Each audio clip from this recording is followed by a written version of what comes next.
حضرت مالک بن دینار فرماتے میں نے 60 حج کیے. ایک حج کے موقع پر میں نے بڑا رش دیکھا, لاکھوں کا اجتماع ہوا. میری باتوں کی سمجھ تو آ رہی ہے نا آپ دوستوں؟ جو نہیں بول رہے انہیں بھی آ رہی ہے نا؟ اللہ جزا دے. کہتے ہیں لاکھوں کا مجمع تھا تو میرے دل میں خیال آیا, میں نے کہا اے اللہ, اتنے لوگ آئے ہیں, ان کا حج قبول بھی ہوا ہے کہ نہیں؟ فرماتے ہیں میں سوچ رہا تھا تو رات کو نا خواب میں نے کسی کہنے والے کو کہتے ہوئے سنا کہ سب کا قبول ہو گیا. بلخ کا رہنے والا محمد بن ہارون بلخی ہے, اس کا حج قبول نہیں. فرماتے ہیں شہروں کے علیحدہ علیحدہ خیمے لگتے تھے. اب بھی آپ حج کرنے جائیں تو پاکستانیوں کی رہائشیں علیحدہ ہوتی ہیں, انڈین کی علیحدہ, بنگلہ دیش کے علیحدہ, مصری, یمنی, سب لوگ علیحدہ علیحدہ رہائشیں ہوتی ہیں, جھنڈے لگے ہوتے ہیں ملکوں کی. کہتے ہیں میں نے سویرے اٹھ کے ڈھونڈنا شروع کر دیا. ڈھونڈتا ہوں وہ بندہ ملے. کہتے ہیں جہاں بلخ شہر کے لوگ رہتے تھے وہاں چلا گیا تو میں نے لوگوں سے پوچھا تم میں محمد بن ہارون بلخی کون ہے؟ لوگ کہنے لگے وہ تو بڑا نیک آدمی ہے, پرہیزگار ہے, بڑے بولے بالے, بڑے اللہ والے, ریاض آپ کو بس ہم ہی جانتے ہیں, وہ تو بڑا نیک ہے, پرہیزگار آدمی. میں نے کہا اچھا کہاں ہے؟ انہوں نے کہا پہاڑ کے پیچھے اس نے خیمہ لگایا ہوا ہے, ساری رات عبادت کرتا ہے, سارا دن روزہ رکھتا ہے, قائم اللیل ہے, صائم الدہر ہے. کیا بات؟ فرماتے ہیں میں ان لوگوں کی بات سن کے حیران ہو گیا کہ مجھے کیا بتایا گیا, یہ کیا کہہ رہے ہیں. فرماتے ہیں میں پہاڑ کے پیچھے گیا. حضرت مالک بن دینار علیہ رحمہ فرماتے ہیں جب میں وہاں پہنچا تو میں نے اس شخص کو مصلی پہ بیٹھے دیکھا. کثرت عبادت کے آثار اس کے وجود پر نظر آ رہے. سیدھا بازو اس کا کٹا ہوا تھا. فرماتے 2 رکعتیں مکمل کر کے نا میں نے اسے السلام علیکم کہا تو مجھے کہنے لگا وعلیکم السلام, آپ مالک بن دینار ہیں؟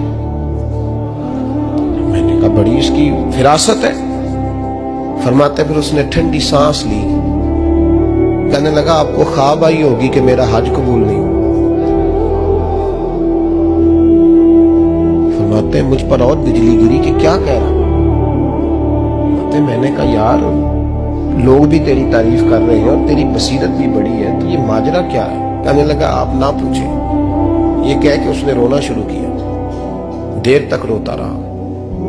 میں نے کہا نہیں یار تو بتا. کہنے لگا نہیں آپ نہ پوچھیں, آپ ناراض ہو گئے. میں نے کہا میں نہیں ہوتا تو بولنا. کہنے لگا حضور 24 سال ہو گئے مجھے حج کرتے ہوئے, 24 سال, 24واں حج ہے میرا, اور ہر سال کوئی اللہ کا ولی آ کے بتاتا ہے کہ جا چلا جا تیرا کوئی نہیں قبول. بے پروائی ویک سجن دی جتھے کسے دی پیش نہ جاوے, انہیں تاجہ والے در در رولے تے منگتیاں تخت بٹھاوے. آزم کسے نو کارا ملدا ہی کوئی کعبے و خالی آوے. کہتے ہیں اس نے مجھے کہا حضور 24واں حج ہے, ہر سال کوئی بتاتا ہے. میں نے کہا تیری غلطی. کہنے لگا میں اپنی ماں کا نافرمان. میں نے کہا واقعہ کیا ہوا؟ کہنے لگا حضرت اللہ نے مجھے دولت دی, مال دیا, زمینیں دی تو میں عیاش ہو گیا. امام مالک بن دینار رحمت اللہ علیہ فرماتے ہیں مجھ سے کہنے لگا پیسے آئے تو میں عیاش ہو گیا. رمضان کا مہینہ تھا, عصر کے بعد میری اماں افطاری کی تیاری کر رہی تھی, میں گیا. میں نے کہا شراب پی ہوئی, اماں روٹی دے. تو اماں کہنے لگی شرم کر, شرم کر, روزہ رکھا نہیں تو جنہوں نے رکھا ہے ان کا تو خیال کر. کہتے اماں کی بات کا مجھے غصہ لگا. میں کہا کرتا ہوں بد نصیب ہے وہ بیٹا جس کا باپ اس سے بات کرتے ہوئے ڈرتا ہے کہ پتہ نہیں کہاں سے بولے گا. بد نصیب نہیں وہ بیٹا جس کی ماں اس سے بات کرتے ہوئے سہم جاتی ہے کہ پتہ نہیں کون سی بولی بولے گا. بد نصیب نہیں کہ ماں باپ بھی جس سے کھول کے بات نہ کر سکے. حضرت مالک بن دینار سے کہنے لگا اماں نے جب کہا نا شرم کر تو مجھے غصہ آیا, میں نے ماں کو تھپڑ مارا اور میری ماں جلتے ہوئے تندور میں گری. لوگوں نے مجھے پکڑ کے اندر بند کر دیا کمرے میں. ساری رات میں شور سنتا رہا پر نشے میں دھوت رہا. سویرے آنکھ کھلی تو میری بیوی بیگ باندھ رہی تھی. میں نے کہا کہاں جا رہی ہو؟ کہنے لگی جو ماں کا نہیں بنا میرا کیسے بنے گا.